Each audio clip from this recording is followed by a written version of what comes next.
Grand Prix Project podcast.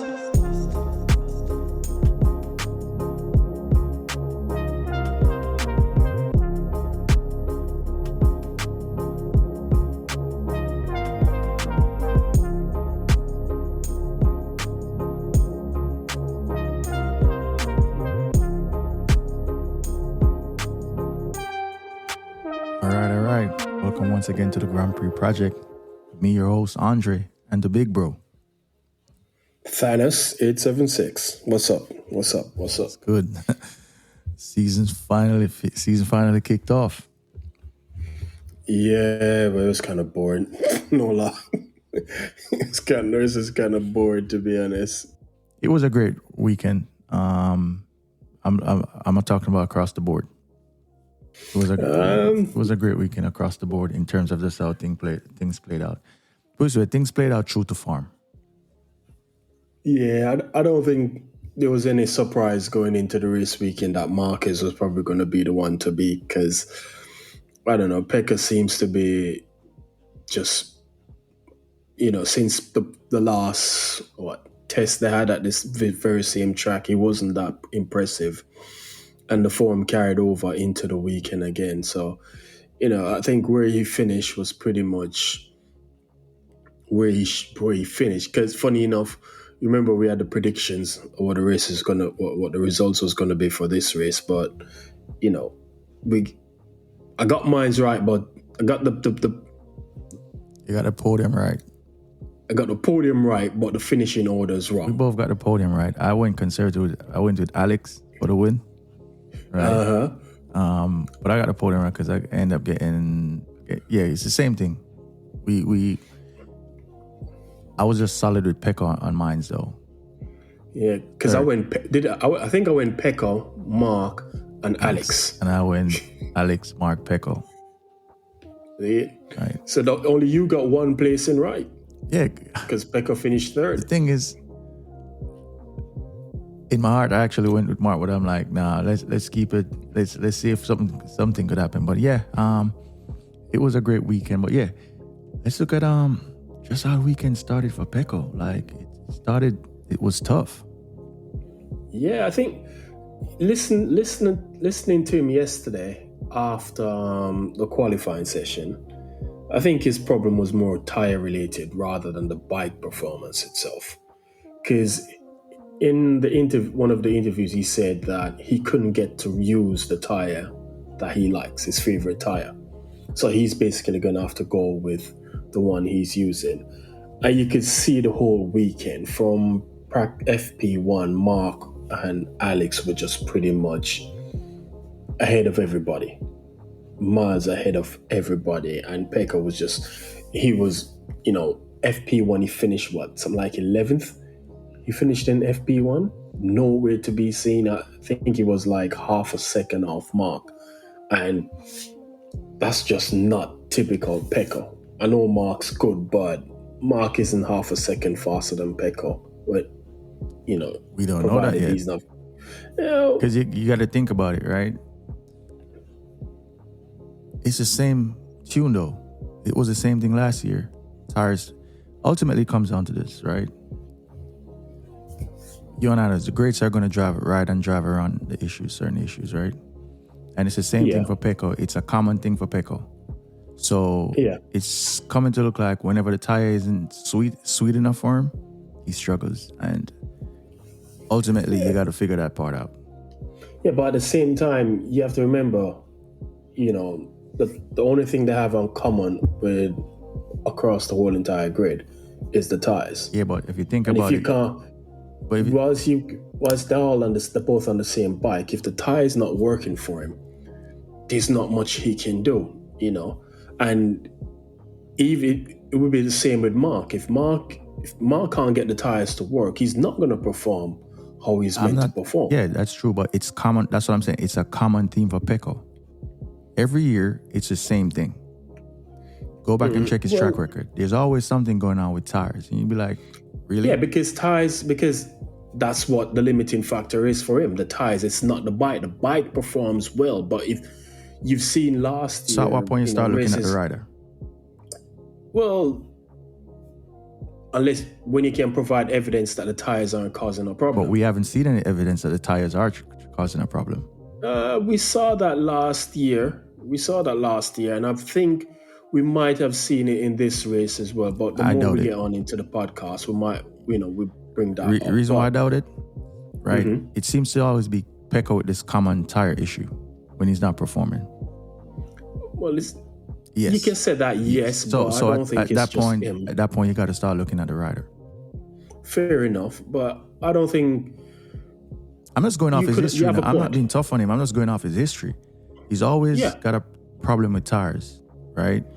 And ultimately, it's one and one issue that he's going to have to fix. As we said, even though it's the only thing they have in common, hey man, we know what the greats do. They figure it out. Yeah. Eventually, he's going to have to figure it out. I could see one off, but it's a common thing for Pecco. That's my issue. I could see a one-off throughout the season or twice, but it's a common. If you check Pecco's track record, it's a common issue, right? But as I said, he definitely has to figure that out, especially with Marc being his teammate now. Last year he had similar problems, but he eventually figured it out. Yeah, it did affect him in a couple of races, but over the whole entire season, it wasn't the limiting factor for him because again, he won 11 feature races, and I think he only won 2 of sprint races or something like that. He won, so he will figure it out. But I think Marc was just on it today, on it since the last test, and since preseason. Yeah, that's that. So Pecco has to just eat this one and just go back to the drawing board and try and figure out what went wrong. And him and his side of the garage just needs to get it right, because I think the way the calendar sets, they've set up the calendar. Marc's favorite type of circuits are early in the calendar. Yeah, anti-clockwise circuits. But we're going to come to that because we're going to get to Marc and his performance over the weekend, right? So yeah, that's Pecco from practice qualifying, coming up through the race, coming up through the race. So we're gonna move on to hey man, Ogura. But hold on. But we even just to show you how his weekend pretty much kind of like just was not it. The whole incident with Frankie in FP2, which basically forced him to come through qualifying 1 to get into the final round of qualifying. It's kind of like, when things don't go right for Pecco, everything just goes wrong. Yeah, but it's not just a one thing. It seems to cascade down for him. You can't just let a bad thing happen and it just, disappear. True, but something bad happens, it pretty much ruins his entire weekend, and because I would disagree somewhat on that, because he made it right. Because when he went through to Q1, Q1 to Q2, he saved the tire. So he ended up in Q2 like he didn't even go through Q1 because he didn't use that extra tire. Yeah, but and sometimes it's proven that going through Q1 to Q2 sometimes could work out well for you. Yeah, true. But the thing is, it's the added pressure that puts on you. You know what I mean? Because he goes into that Q1 session knowing that, I can't make a mistake. Because if I make a mistake and I don't make it through, I'm starting 10 places behind my teammate. You can't have that. So that added pressure, was in play as well. But the thing is, those added pressures, right? It comes back to what I'm going to say. And I say I'm not beating on the guy. I just expect once you're a double world champion, there's just certain things certain excuses that I don't give anymore, like pressure. Like pressure is on you. Like you're not a rookie. You're not in your second year. You're 2 times world champion, runner-up last year. So I'm not even going to give you the pressure excuse, because you know what pressure. The most pressure is fine for a championship. Yeah, but the difference here is, I think the difference here is this level of pressure is different to previous levels of pressure because of who his teammate is. You know what I mean? Yeah. If it was Enea as his teammate, he wouldn't feel that level of pressure. He could afford to have these bad moments, but you're going up against Marc. Marc is one of the all-time aliens. You know what I mean? So you can't have bad weekends because Marc rarely has bad weekends. Because now Marc picked up 37 points. Maximum to Pecco's points. what? It's 14 points ahead. Or is it 15? Because 16 and he got what? I think it's 14 points ahead. No, you sure? Because 16 was for third, and in the sprint races it was what? 12, 9, and 7. Let me tell so you're right. So it's 23 to 37. So it's 14 points ahead. You don't want to give Marc that sort of head start. What did I say in the last pod? Remember I said when I said the last thing you want to do is give Marc an advantage. Yeah, which is why I said, the level of pressure he has to deal with this time around. It's different. It's different. It's absolutely different because he knows Marc is hungry. Yeah. Marc wants another championship. He's hungry, and if he's on a bike like he is on the bike, the best bike on the grid. The best bike in history. He's not going to give you an inch. Yeah. So it's your responsibility now to make sure you don't give him even a half an inch, a tenth. You're not giving him anything. Because if you give him, if he sees that one chink in your armor, he's going to exploit that and you're dead. Yeah, you're getting nothing from it. He's quite the opportunist, put it that way. Right? He's not just the opportunist, he also makes his own opportunities. Yeah, you got it. What I mean?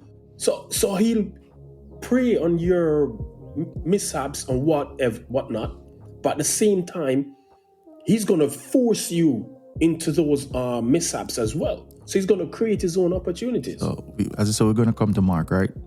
But let's just go through the weekend. So Ogura. Yeah. Man. I tell you what, man. I knew it was good because we put Furman, right? But remember I said this in the last part. I had put Furman based on machine, not based on just talent. Put him based on machine. Because I was thinking Ducati is just going to be bolt on and go, right? Furman struggled. Yeah. But Ogura. Why? Hats off to him, man. That was some debut for his first race. 4th in the sprint race. Where did he finish in this one? 6th or 7th? No, he finished. Or is it 4th again? He finished 5th. I can't remember. 5th. He's the top non-Ducati. Behind, Morbidelli. Say it was Marc, Alex, Pecco, Morbidelli, Ogura. Morbidelli. Yeah. So I was just beaming with smile. I'm like, wow. It's been a while since we had a Japanese Look, man.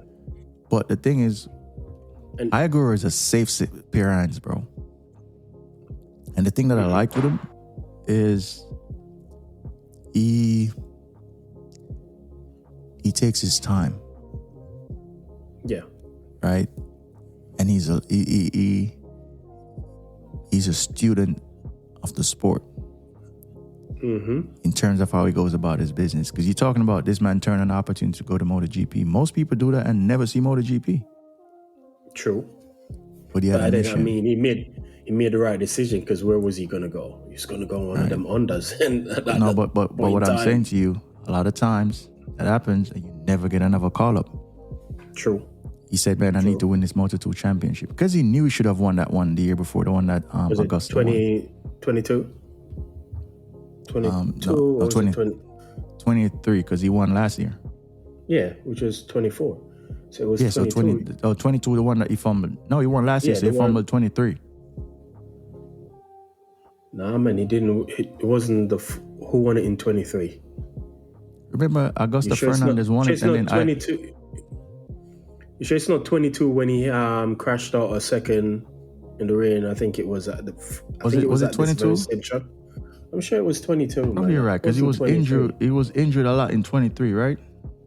Yeah, it wasn't. It was 22. It was 22. I can double check. And just to confirm what year it was. Yeah, let's double check that, because am I missing a year? 2022 was Augusta Fernandez. Ogura finished second in 2022. So we shouldn't. Okay, so then he came into 23 injured. Okay, yeah, you're correct, because he came into 2023 injured, right? And he finished 9th in 20. Yeah, so he's 2022 when he fumbled it. He came into 2023 with injuries, and that just didn't work out. Yeah, and that's when he moved from Team Asia to Oscar to MTI MT helmet. I think it says the MT helmet last year, and won it on the Oscar. And remember what I was saying to you, right? That I like the non-Calyx riders in Moto2. Reason being, usually if you could ride a non-Calyx, means you're good. Yeah. Because the thing is with the Calyx, right? I guess now the Oscar is closer, but there was at some point when you just needed to be in a Calyx. You could be average. Yeah, because I mean, let's be honest. The Pedro Acosta won the 2023 championship. 2023, yeah. So it was 2022 Ogura. Yeah, because I remember Ogura. Yeah, he's just he was in second place in the race, and I think it was at this same track, Thailand, and it was raining, and he crashed out. No, it was Malaysia, and he crashed out. And he crashed out and lost the championship. So, I mean, as he said, not many people get that opportunity again to even go back to track to win it after such a massive mistake from his part. But you look at the performance over the weekend, you know, his performance kind of made me look silly with my my early season prediction, because I was saying, the Aprilia didn't look good at all. And I even said the same thing about the KTM. I pretty much said, I think the KTM was worse than the Honda. But that wasn't the case this weekend. But at the same time, I could be proven right going forward, because this could just be an anomaly. And that's the problem. And because Jeremy crashed, you couldn't really get a true feel for it. Yeah, because the best Japanese finisher was Jack Miller, wasn't it? Jack Miller. He was the best Japanese bike finisher. And so boy, shoving a bit of humble pie down your throat. But early seasons. No, early season. Jack's gonna be Jack. You know what I mean? Because look what he did in the sprint yesterday.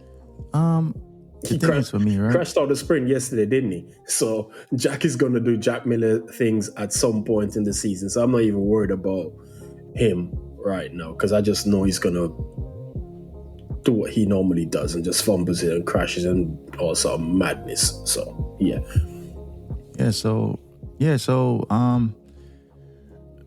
still on Ogura.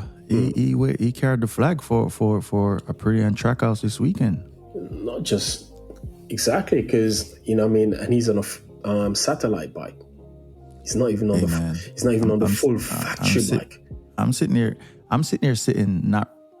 not really surprised, because I know he's got the talent, right? But anyone that says that they predicted he was going to be there is lying. Of course. No one looked at that Aprilia in testing or even practice and said, yeah, they're going to be up there. No, not that Aprilia. People did look at it. People looked at Bezzecchi at the second test. Yeah, but remember what they also said. Bezzecchi kind of likes this track, and the Aprilia tends to go well at this track. But so that's what I'm saying. So based on that, you're thinking it was going to be Bezzecchi who was going to carry that torch. True. But he crashed out, didn't he? Yeah. See? He crashed out in the sprint for sure. But man, Ogura just came in and tore up the form book. Yep. Right. And I'm enjoying it, right? I'm enjoying it. Let me see who else. But yeah, it was just one of them ones where it's like Mark came out the gate hot. Alex came out the gate super hot. Morbidelli messed up Pecco's lap. It was just a lot of things going on. I think the three standout people this weekend were the front two, and Ogura. I can't pronounce his name properly. Ogura. Those are the three standout people this weekend. Did you know that this weekend Maverick? I didn't know that coming into the weekend, Maverick Vinales had a 30th Street Direct Q2 appearance. Yeah, but okay, you have that record, and then what you do on a Sunday, you end up just going back to being typical Maverick Vinales. Disappointing. Absolutely disappointing. I think he was the worst of all the KTMs. Absolute disappointing. So, I'm not. Well, at least he stayed on it. Well, true. But again, Pedro Acosta, obviously, you're referring to him. That's been his problem all along. Can't stay on the bike. He had 28 crashes last year. 28. You can't do that. And I guarantee you, if he does that this year on the factory bike, my man might lose his ride. Who, Pedro Acosta? Yeah. Nah. Come on, man. Nah. You telling me they're going to persist with a guy who crashed 28 times last year on a satellite bike and then comes on the factory bike and does the same thing again, especially given their financial situation? I don't think he's going to lose his ride. Well, okay, might not lose his ride, but they're going to have to start to look at him seriously and think, is this guy ready for this? Because you can't keep crashing that much. When was it? Not even. Who was it? That must be a record for some one person crashing in an entire year, 28 times. You ain't met Joran Mir? Yo, I don't even think Mir crashed that much. Yeah, you sure Acosta's crashed 28 times? 28 times. I'm watching the race this morning. And the guy, I think it was Neil Hodgson who said it. He crashed 28 times last year. How many races there were last year? 25? How many races died last year? If we just race weekends. Race weekend, I think it was was it 20? All right. So let me just do the maths. Hold on. So, hold on. Let me just try and find it because I want to make sure I'm not. There was 20 Grand Prix last year, right? 20. Yeah, 20. So 20 Grand Prix, a main race and a sprint race. That's 40. Mm-hmm. And he crashed out 28 times. That's more than 50% of the races he crashed in. That's too much. That's too much. And I guess hold on, just a caveat that not all of them were the actual feature race or the sprint race over the whole weekend. So so forget how many races, whether it was a sprint or a qualifying or whatever. But just to have 28 crashes in a 20 race season. Also, you're including practice crashes, over. Okay, because you only crashed 4 times last year in actual feature race. But that's still a lot of crashes, though. That's a lot, and when you look at where he crashes from as well, he's crashing from position where he's in good positions. Yeah, for me personally, I think what it is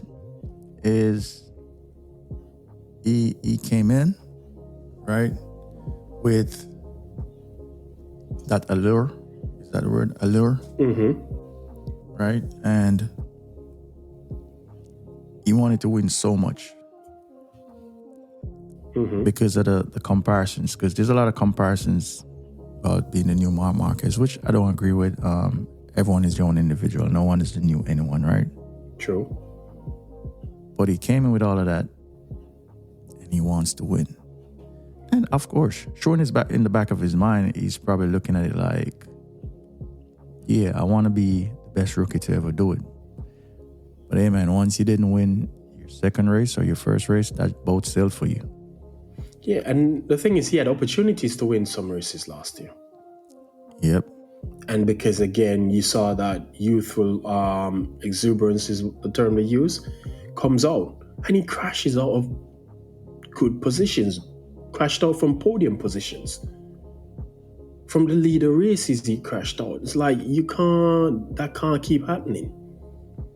And if that carries over into this year, you're going to have to ask the question, is this guy really up for it? Yeah, I think it's early to even come to that. It's early because you have to bear in mind it's his second season. Yeah. You have to give him some slack, right? It's his second season, so let's see how this season goes for him.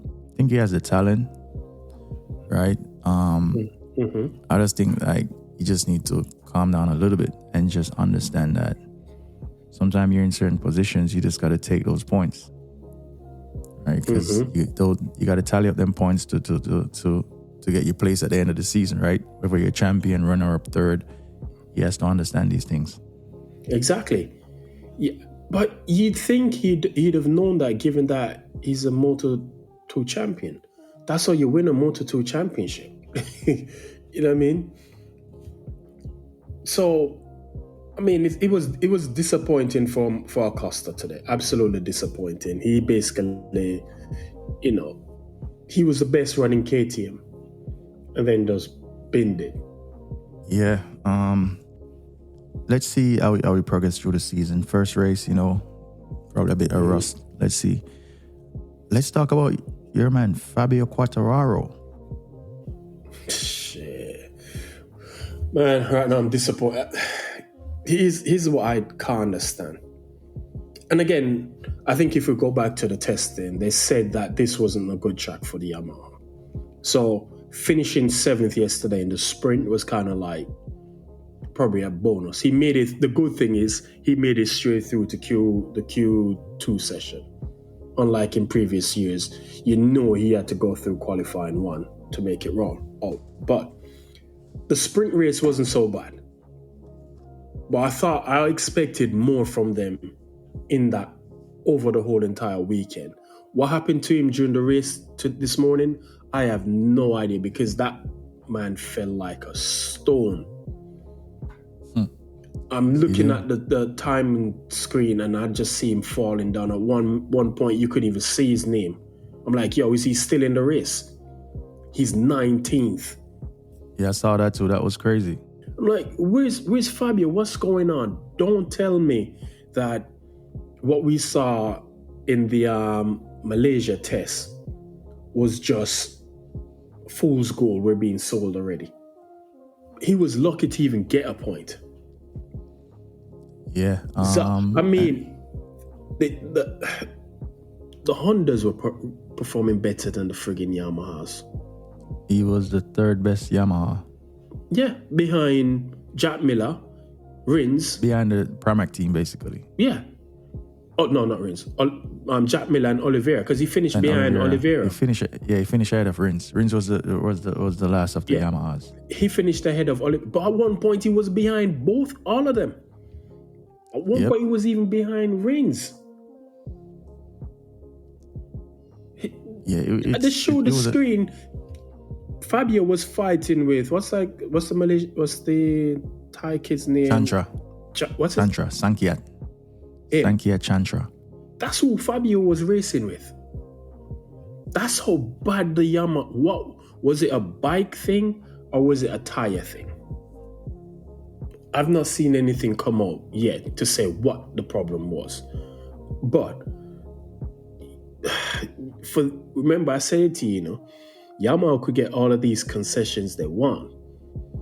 You have to remember how long it took Ducati with these same concessions to even get to close to where they could become a team that could challenge for even podiums. It took them years.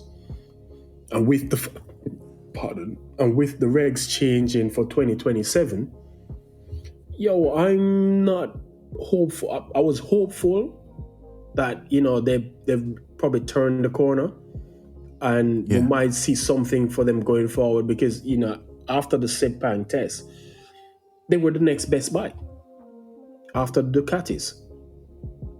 And for them to turn up this weekend and be that bad, it's like, Lynn Jarvis isn't there anymore. Yeah, he's left. Should have left Lynn years Jarvis ago. is no longer there. Should have left years ago because he's the reason for their downfall. But Yamaha can't do this, and it's Fabio. Right now, we're probably looking at this and probably start kicking himself if this year turns out to be as bad as last year, because he had the opportunity to jump off that Yamaha and probably jump on a Ducati. But the money he got paid to stay on that Yamaha though. Yeah. What am I chalk it up to, right? I'm gonna bring the first race of the season, right? A lot of people are gonna outshine themselves, and a lot of people are gonna underwhelm, right? Let's see moving forward. So I'm not taking too much from it currently. Let's just see, because I say a lot of rust. So I'm giving it like next race quota for people to really settle in, and then I think you'll start seeing the pecking order at that point. I think we pretty much know what the pecking order is. Right. I mean, throughout the field. Yeah. Okay. Throughout the field, it's pretty much Marc, and Pecco, the front two. Alex, I'm going to put Alex behind them. After that, where everybody else falls, nobody knows. Yeah, but we touched on him briefly. Let's touch on him again, because we didn't say much. Jack Miller, he had a solid weekend. I think he gelled with the Yamaha better than I thought and faster than I thought he was going. Well, right. So I have to give him that. He did say in testing that he likes the front of the Yamaha. It's got a solid front. Right? Yeah. So I have to give him that. He's not slow on it. Right? But what does Jack Miller do? Oh, what always happens to Jack in races? Crashes. That's number one. What's the second thing that always happens to him? Run out of tires. What do you think happened to him today? Yeah, as I said, the Jack Miller things. But let's see how the season progresses. Yeah, he went hard. He went hard at the beginning, and eventually just ran out of tires. That's one thing with me and Jack. You're right. All these years in MotoGP, and he still doesn't know how to manage his tires throughout a race. It's crazy. Right? That's crazy to me. I'm still gonna say it, right? But I think I already have the answer to my own thingy. Answers to what? That's why they're categories, right? Each category you learn something different, right? So you have Moto 3, the Terra group, of Moto 3. You cut your teeth in that. You go to Moto 2, which is closer to MotoGP. You learn more things, whether that be riding a slightly bigger bike, tire management, all that stuff. Jack Miller jumped that whole. Jack Miller went straight from preschool to college,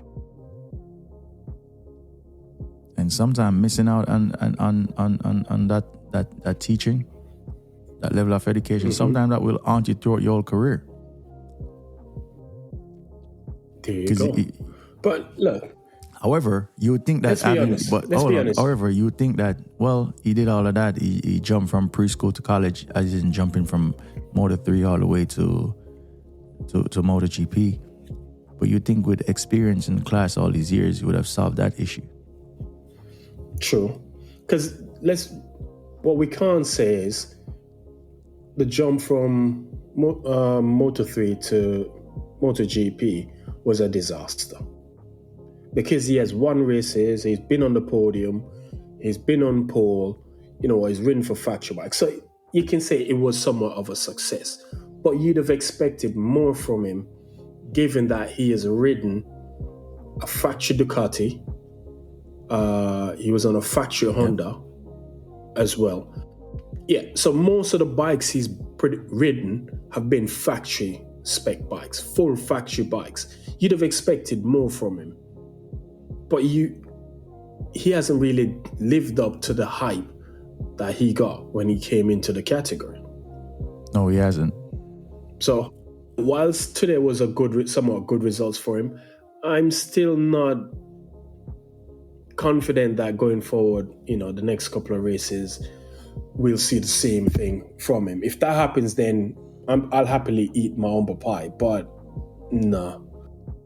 So where do you think he finishes out of the 4 Yamahas by season's end? By season's end, probably third. Third, so you put him above just Rins? I kind of figure you put him above Rins. Because I think, I'm just going to put him above Rins because I think Oliveira is a better rider than he is. Got you. And we all expect Fabio to, get his act together. And he's going to be the top Yamaha. But, having them... But it's good for Yamaha, though, that they have 2 more bikes on the grid because that's more information for them that they can work with and with the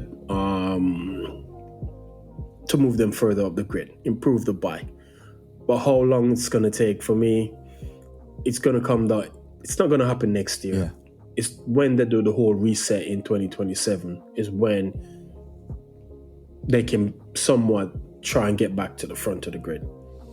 Because I feel like if these regs were to carry on for another 2-3 years, probably that's how long it would take them to get anywhere close to the Ducatis up front. Got you.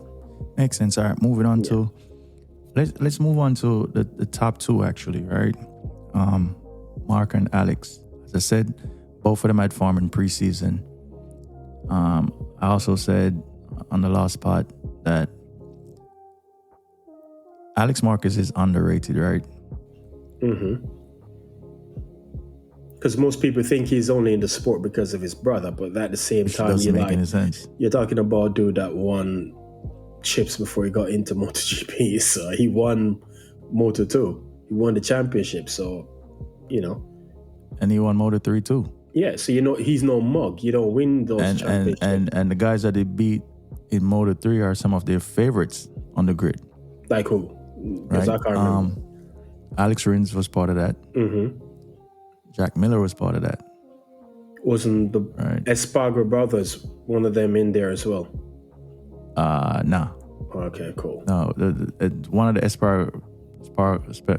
Espargaros, Aleix, he was before Marc, and then Marc and Paul was in the same time.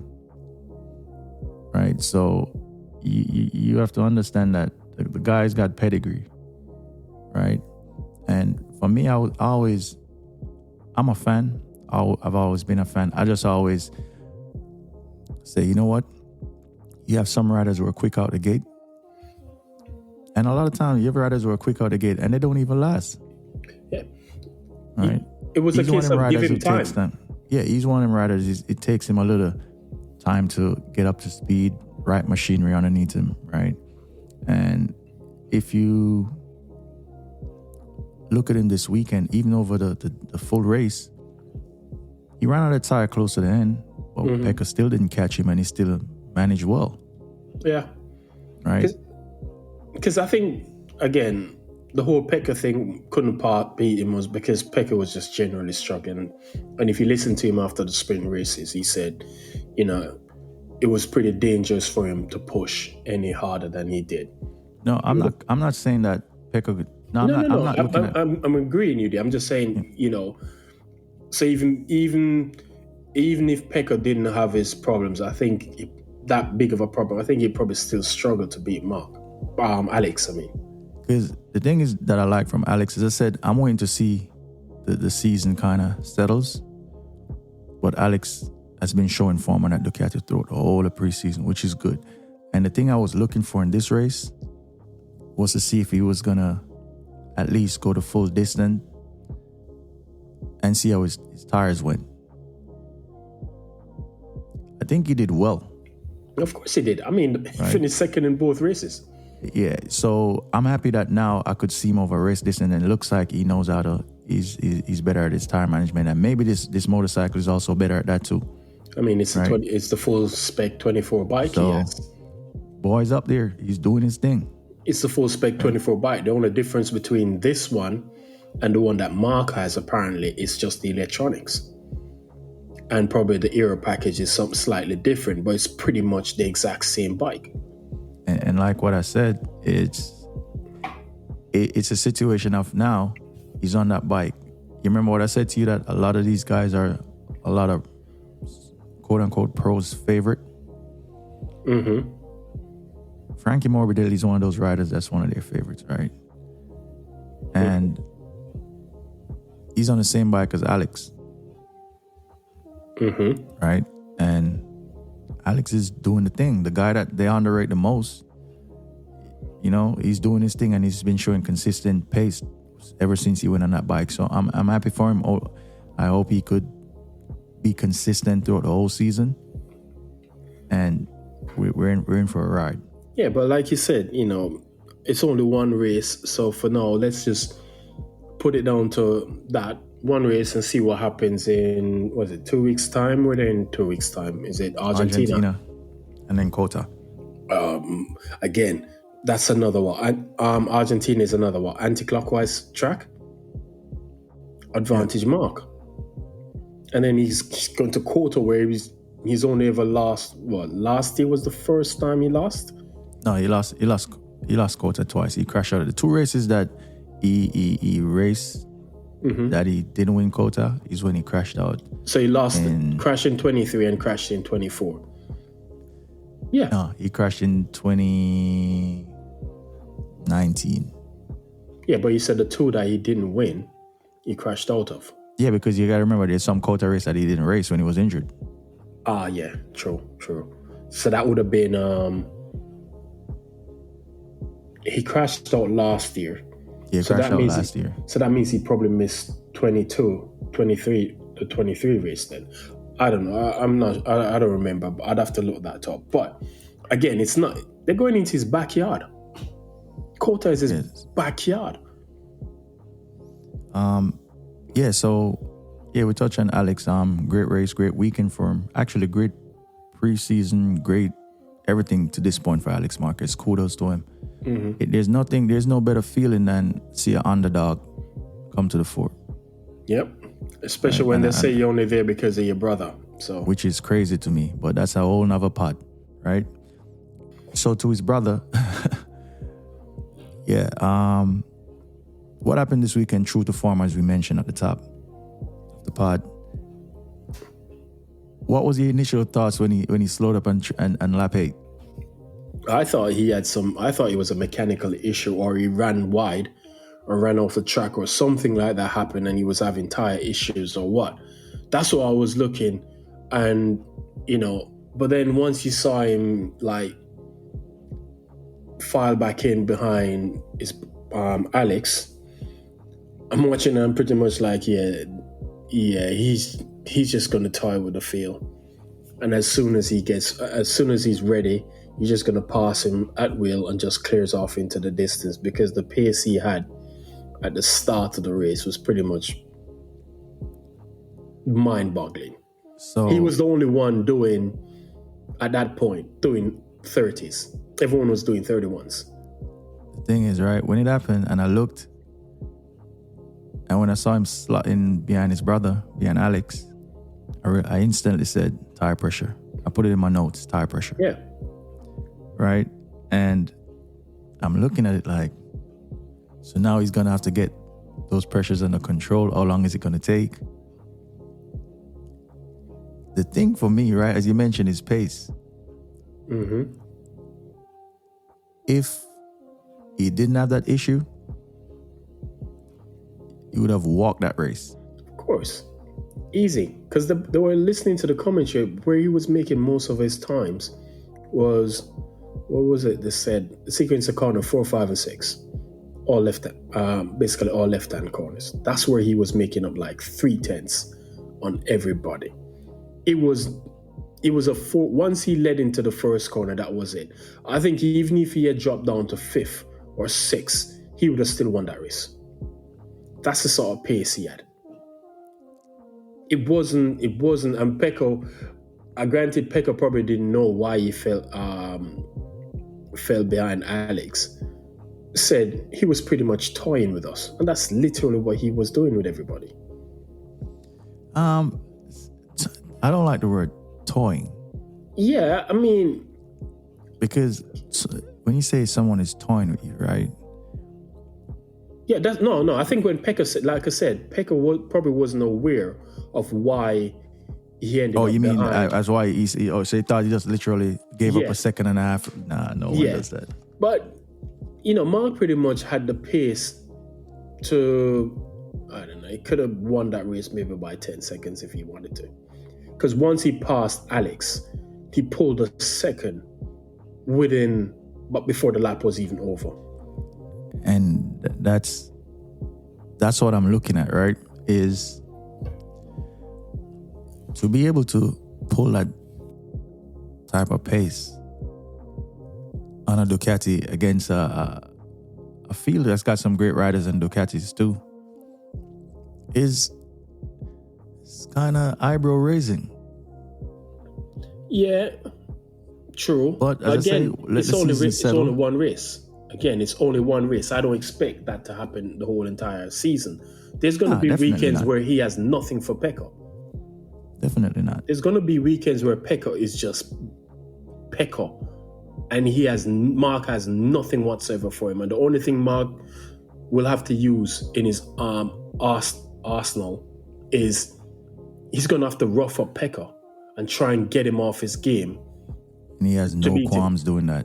Yeah, but Pecco... Who is in the world doing that? Yeah, but Pecco has shown he has no qualms in retaliating either. We saw that last year. How often do you think that's going to happen this season? It depends on how quickly Pecco gets on top of these issues. Because I think if Pecco sorts his issues out, he's lightning quick over a lap, just as Marc is. He's just as quick in a race. So... I don't know. We could find ourselves in a ding-dong battle between the two of them the remainder of the season.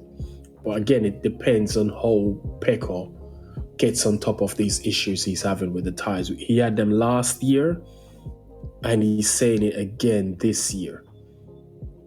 And I'm literally a bit confused because if I think someone mentioned that they haven't changed the tires. No, they haven't. So it's the same tires from last year. It's the same tires, same motorcycle. So then what's the issue? You remember at the top of the pod, what did I say? When do you start looking at the rider? Fair enough. Right, because it's the same for everyone. It's the same tires. They changed the tires coming into last year, but they did not change the tires this year. And and last year at this race, he wasn't all that quick either, even though he won. Did he win the race last year? He won the race last year, didn't he? Yeah. But he didn't win the sprint race last year, but he won the main race. So, what's going on? Like you said, is it the electronics? Because that's probably the only thing new, and the aerodynamic kit. I think they said there's a small change to that one, but I'm sure he probably has enough clout to use the electronic that he thinks works best for him, and they probably would oblige. Yeah. Obviously, but because again, it's all that electronics controls the engine braking, mapping, and all of these stuff. But I don't know, Pecco. But I don't see a season where Marc is just going to walk the season like. I don't want a season like that. I don't want a season like that. Because the only thing is when Pecco used to have the luxury of coming in these weekends on his back foot and fix the issue by Sunday. Mm-hmm. From when they interviewed Tardozzi yesterday, he said Pecco basically solved the issue, which is why he did his fastest lap in warm-up coming close to the end. So Tardozzi is saying that, Pecco is okay now, right? And then in the race, he finishes third. My whole thing with that is, right, that strategy, it doesn't really work with the guy with the number 93 on the other side of the garage. You got to come in these weekends on your front foot. Yeah. Right, so he's got to fix these issues. Because Mark's not going to give him Mark's not going to let up. Yeah, yeah. He's up against a whole different type of beast, and I'm sure he knows that. Mark's going to punish him for any and every mistake he makes. Mark is going to punish him, and he got punished today.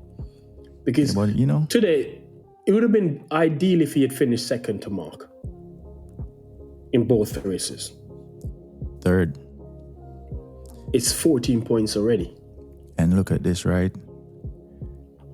This is the issue too. If Alex continues to perform, where he keeps slotting that Ducati between Mark and Pecco. Yeah, I don't see that happening. I don't see that. I still think the factory Ducati is still better than the bike that Alex is on. So again, for that to happen, it would come down to Pecco having issues. Because if there's no issues with that bike, if Pecco doesn't have the tire issues he had this weekend, and he comes in and he's on form, I can't see Alex splitting the two of them. So you're saying to me, the machine that Alex is on, because you have to remember when Alex is on form, he's on form. Yeah, right? But the same for Pecco. That's what I'm saying. So you can't rule him out slotting that bike, even with Pecco winning. No, I don't see it. I just don't see it. Based on what? Based on talent or what? Pure talent. I don't see it. So you do not see Alex Marquez beating Pecco if Pecco is on form? No. When Alex is on song? Because Alex's ceiling is still below Pecco's ceiling, talent-wise. Let's be honest. I think on a weekend, if Alex is really on song, yeah, he could beat both of them. No. It would require both. It would require both Mark and Pecco to be off form for that to happen. Because Mark, let's be honest, the three best riders on the grid right now: Mark, Pecco, and Fabio. Pecco's talent ceiling is higher than Alex. When you say on the grid now, what do you mean by that? Okay, I'm going to throw in Jorge Martin in that. Obviously, okay, you have to throw because I'm thinking like what? I just said a 3 because he didn't race this weekend, so I'm just going with what we saw today. But if you're going in general, the best riders are on the grid are Mark, Pecco, Martin, and Fabio. So you see Alex Marquez winning a race this year? It would require, again, the factory bike riders not performing. And he would have to be on his absolute A game that weekend to benefit from that. So again, as I said, talent-wise, if Pecco is on form and Alex is on form, Pecco still beats him because Pecco's talent ceiling is that much higher. I see him slotting that bike between them a couple of times this year. Again, it will happen, yes, but what's going to be the reasoning behind why it happens? I don't know. I'm just waiting to see. Because as I said, I personally rate Alex Marquez very high. Most people don't. So that's MotoGP. Mark dominated the weekend, right? The weekend came true to form. That's how we end on the MotoGP note. Weekend came true to form, except for Ogura's position, except for Ogura's performance, I should say. Right? And then let's go down to Moto2 as well. Moto2 came true to form. Manuel Gonzalez, he was fast in preseason, so that came true to form as well, right? Sergio Garcia was absent due to preseason crash. Yeah, he did. Yeah. And the thing is, back on Manuel Gonzalez, right? I didn't realize he was that young. How young is he? He's only 21. Yeah, that's pretty much standard for that class, isn't it? No, in terms of like, it seems like he's been around forever, but this is only his third season, and he's progressed throughout. So he's well, as I said, it's the first race, but that came true to form. Tony Arbolino was nowhere to be found. So to that, David Alonso. Right. You know he's kind of injured, right? Who, Alonso? Yeah, from preseason. Well, there you go then. So let's say that he's kind of injured. However, his teammate, Daniel Gado, boy, showed out. He was the Ogura in the Moto2 race. Yeah, I think he had... He carried the flag for the rookies. Yep, he definitely did. I mean, he's a good rider, isn't he? I mean, no one would discount him as how you say it, somewhat insignificant, but he's on them one. If someone had said they believe he was going to finish top 10, they would be lying. Yeah, because again, he's a rookie, and in most cases, you're not going to think, you wouldn't think a rookie would perform that well on a spec bike against more. And after rookies, people would more think Alonso based on what he did. David Alonso based on what he did in Moto3. Yeah, but at the same time, Alonso didn't really have a good test, did he? All right. So, you can kind of... I'm just based on form. We're based on like, hey, who's coming up with the pedigree, right? Everyone have put their money on Alonso. Denny's untrue. Struggled. I was surprised. Why? I didn't expect that. Huh? Why? Because I thought he was gonna... Because he had a decent season last year. I thought he was up to speed and he was going to bring the momentum over. He struggled. But let's see. As I said, we're chalking all of this up to just first race. People are rusty. Some people are just sharp out the gate. Let's see how it plays out. Senna Aegis, boy, had a great race. Finished third again. Strange. With a long lap penalty thrown in. What you notice with the top three? The top three?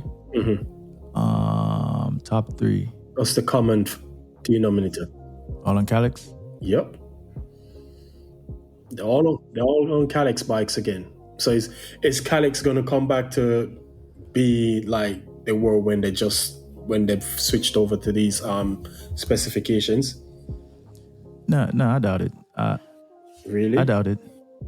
I mean, how many Calyxes are on the grid though? There's a few, and there's a couple Bosca this year too.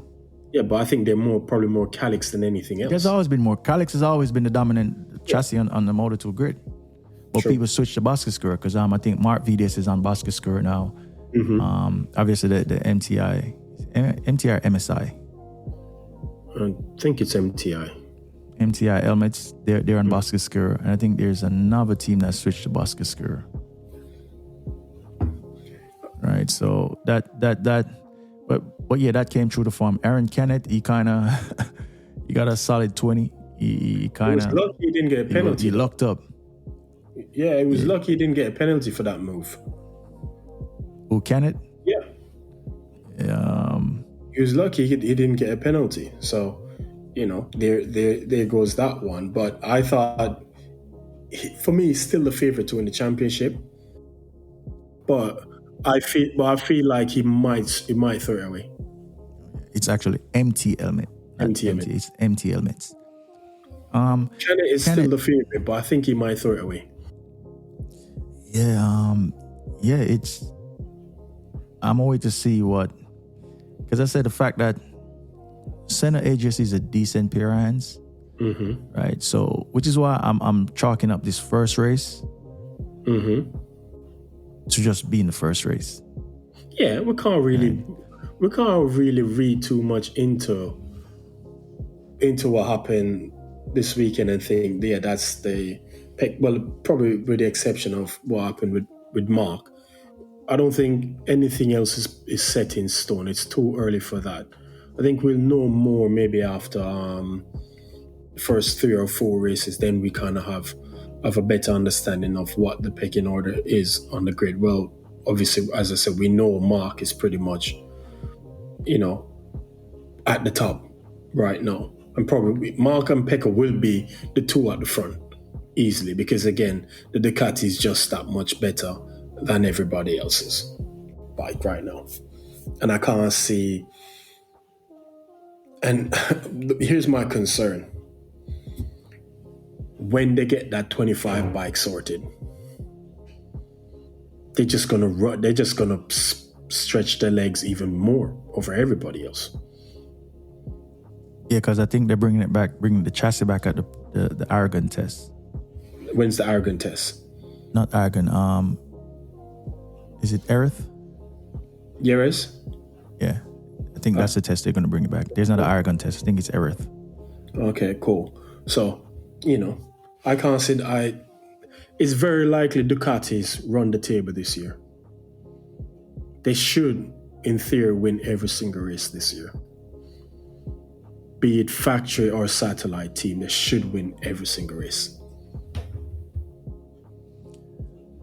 Easy. Yeah. But the thing that bodes well though is Martin is at home looking at the Aprilia up there. But as I said, it could be first race situation. We don't know yet, but I'm sure Martin is feeling good based on what he saw. No, I don't think he can feel good, to be honest.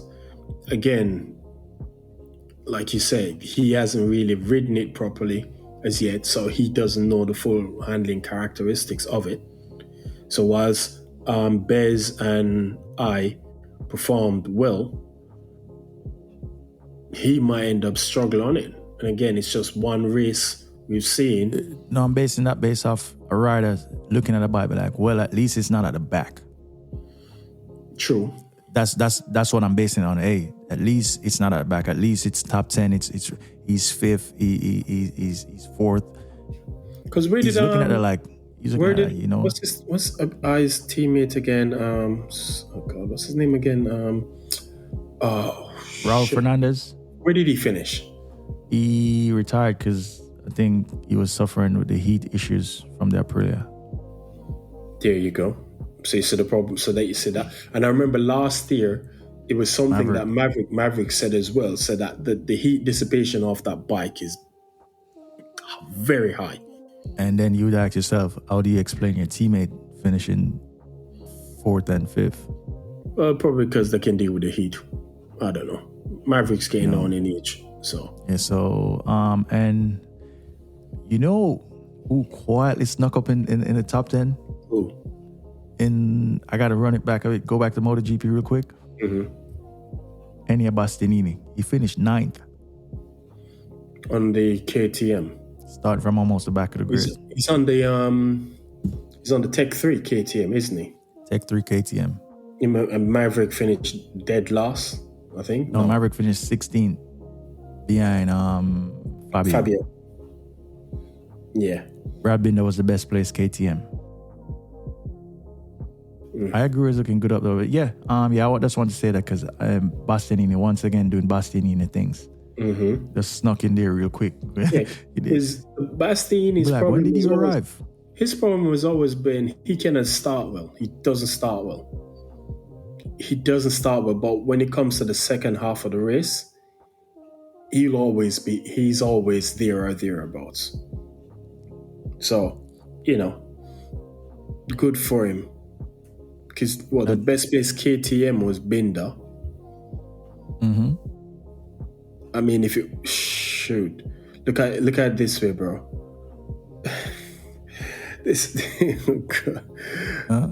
The Hondas finish ahead of the Yamahas as the best placed Japanese bike with Zarco in 7th. Yeah, that's just it's Honda Yamaha looking at this weekend are probably just gonna pray that this was, a one-off, because that's not good enough.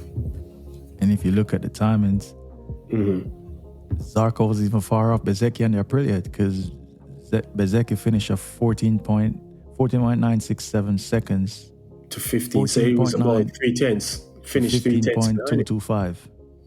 That's not bad. Yeah. Well, what it probably then tells you is the Honda seems to be good on its tires.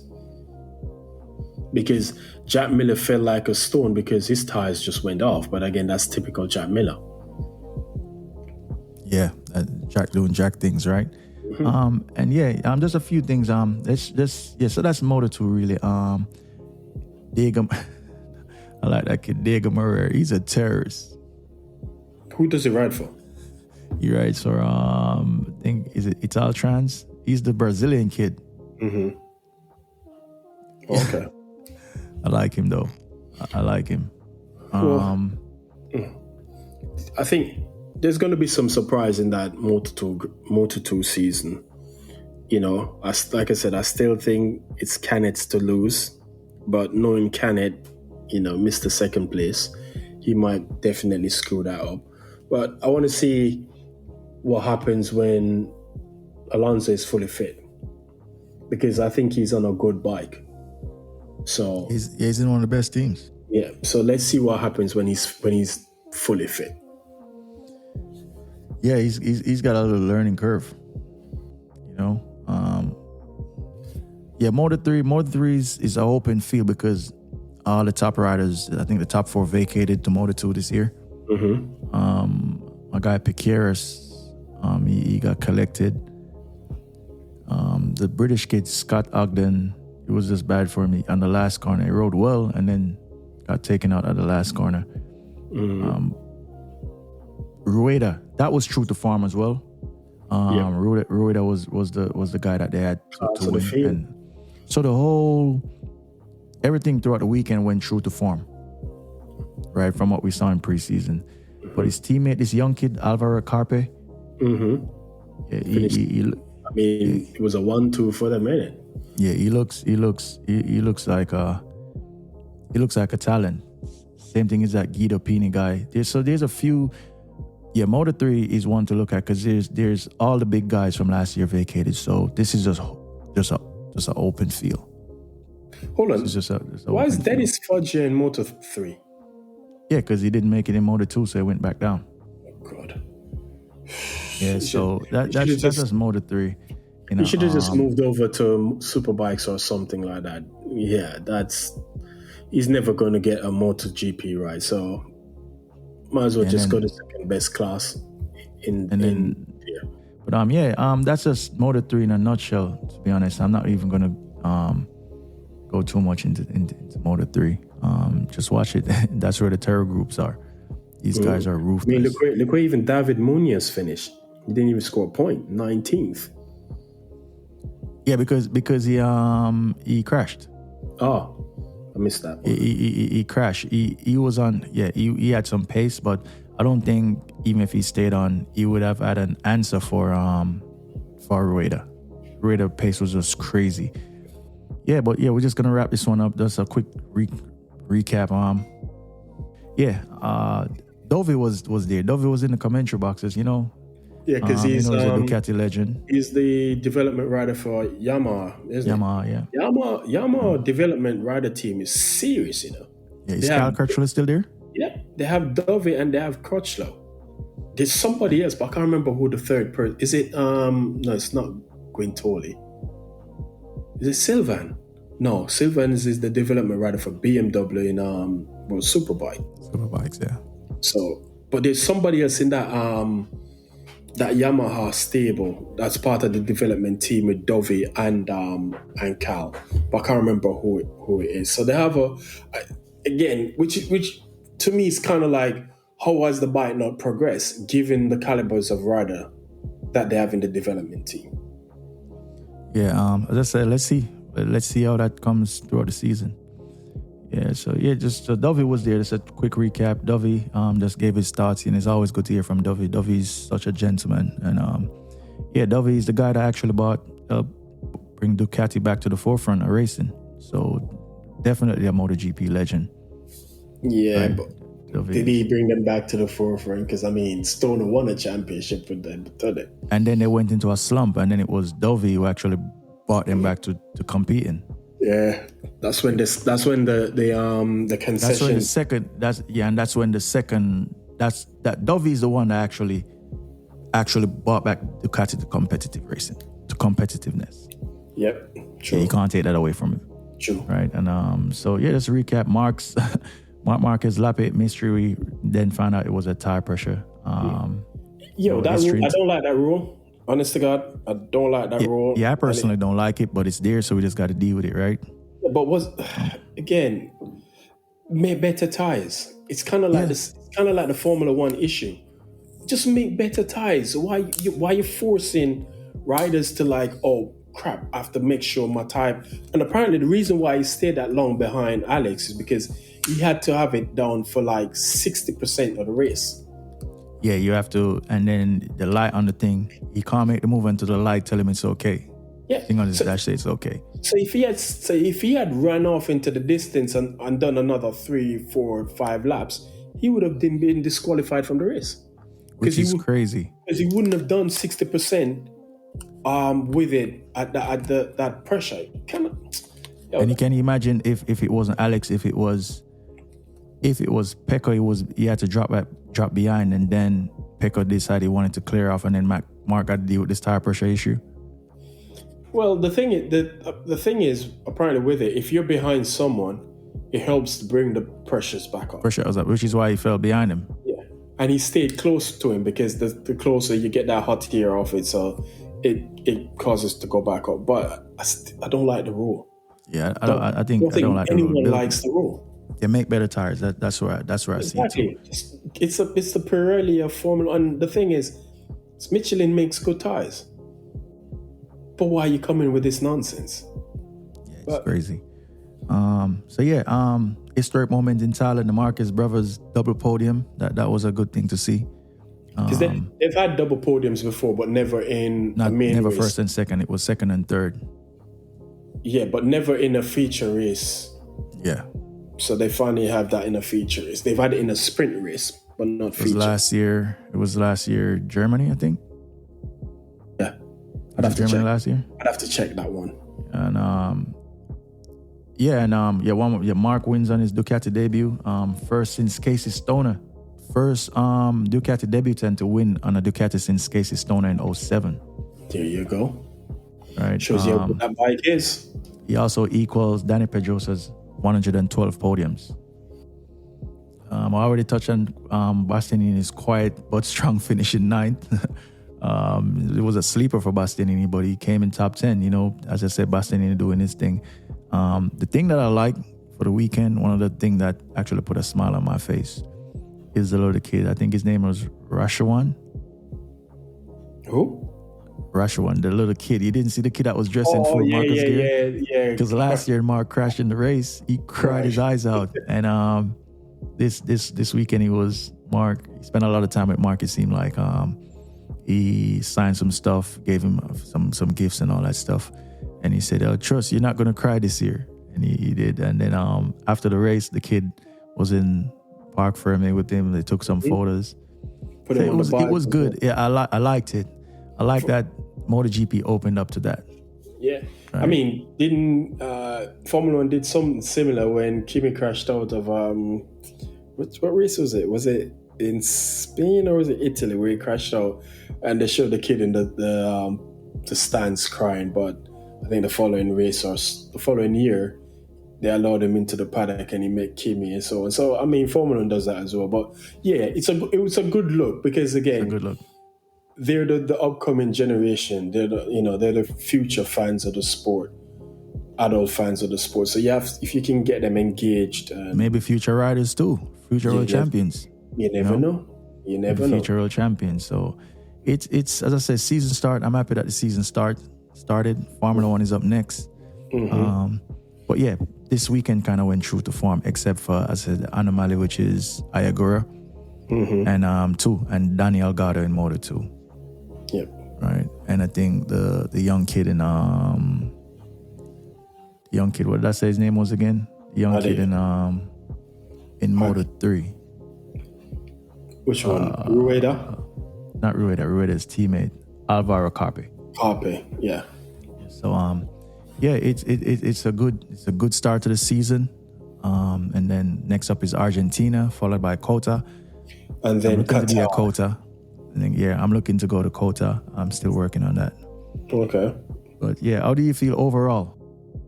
today I'm a bit disappointed because my guy, I'm Team Fabio, Team El Diablo, but boy, I don't think I can do another year or 2 years of this Ducati, this Yamaha disaster class, man. I mean, I did it for what, 4 years with Mercedes, 3 years with Mercedes.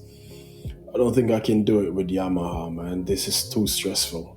It's too stressful, man. Because you just look at this team and you're like, yo, what's going on? But the Yamaha problem was a cultural problem. They got stuck in the past. They didn't want to recognize what was going on, what Ducati was doing. When Ducati was putting all of these wings and stuff on the bikes, and people were like, yo, what you guys do? You're mad, whatnot. And you see, look where they are now. And now every bike is starting to look like their own version of an F1 car right now. It's just crazy. So, like I said, definitely looking forward to the season because I think it's going to be a blockbuster. I think don't write off Pecco. I don't think anybody should write off Pecco. No, they shouldn't. It would be crazy to do that. It's going to be an uphill task for him because, again, he's going up against one of the ultimate aliens, and we're going to see how much he can raise his game. And if he's able to raise his game, then, I think he's going to be able to give Marc a good run for his money. Because right now, Marc is favored for the championship. Easily. You know what's crazy? The fact that Marc was testing new parts. That was wild. That's how comfortable he was. That's how he knew he had his pace. He already said he was testing new parts. Yeah, because again, it's from the testing, right? He carried over from the testing. He knew where his performance, he knew where the bike was in testing. He was happy with the bike. So coming into the weekend, all he had to do was just kind of like refine what he already had. Pecco was struggling from the test. So it was an easier weekend for Marc to deal with than it was for Pecco. So, he did what was basic, as you said, going back based on what we saw in the test. He did exactly what he was meant to do. And anything else would have been a disappointment. Absolutely. If he hadn't won both races, then been a failure. And at the same time, tip your hat to Pecco because he did recover. He did, granted. Pecco doing Pecco things, right? He finished where he only finished third, but the way the weekend started, I think that's good. That's solid points for him. He can be happy with that, but at the same time disappointed. He has to start his weekend stronger. In what situation he's in now, he cannot afford to be doing the things that he was doing for the past years, coming in, then getting it right last minute. He's gonna have to work on that part. But I'm looking forward to it. I enjoyed the weekend. I'm glad that MotoGP is back. Here's a question, and we're gonna end the podcast on this question. Yeah. Marc won on his factory Ducati debut. Mm-hmm. Do you think Lewis can win on his Ferrari debut in 2 weeks' time in Australia? He's got the talent to. It's just a question if he's got the car. No, we're not gonna. We just need a yes or no answer. Yes. Yeah. All right. He can. Cool. And there we go. Yes. He can. Because the thing is, both of them are going for. The thing is, this season. This is why this season is so interesting. They're both going for the thing that they just go. They're going for championship, but there's something special about these two championships. Yeah, because if Marc wins this one, it will give him the most MotoGP championship, right? No, equal Valley. How many did Valley win? 7. Yeah, but how much Marc has? 6. Oh yeah. So he's trying to go for that, and it's not even the equal Valley thing. I think for him, it's just a matter of he knows that what happened in 2020.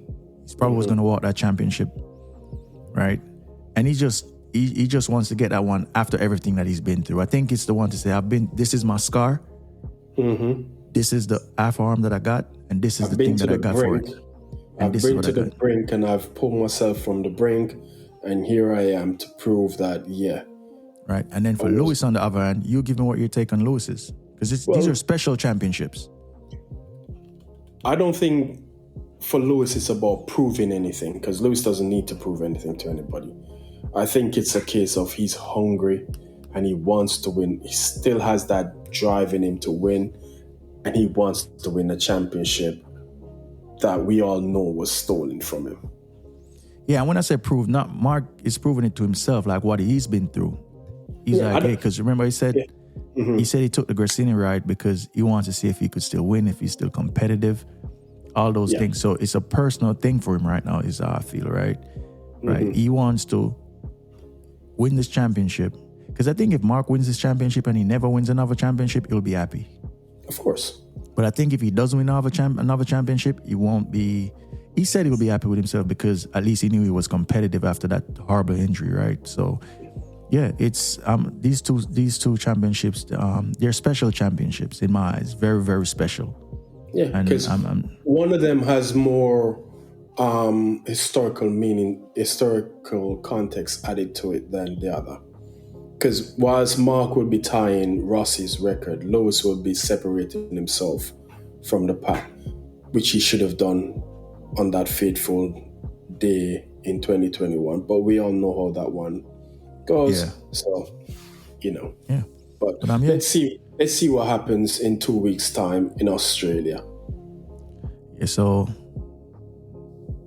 thank you for listening, everyone. Once again, appreciate everyone that tuned in to the Grand Prix project. MotoGP season opener went true to form. So we're just looking towards a wonderful, long, and competitive season. I hope it's competitive. I want it to be competitive. We all hope it is. Can't have a Marquez runaway train, That's just been disaster. Yeah, so once again, thank you everyone for watching. Just please follow us on Instagram, the GP Project Podcast, on X, the GP Project Pod, right? Follow me on X at the GP Project Dre. And you, big bro? Follow me on X, formerly known as Twitter. Wherever you see a fire, that's me causing havoc as always. At Thanos, that's with a 7876. You can find me over there creating havoc. Follow me at your peril. And once again, thank you. Thank everyone for listening. All the countries that tuned in, all the cities, we appreciate it. Please just keep listening and downloading. Peace out. Thank y'all for tuning in. Thank you for listening to the Grand Prix Project podcast.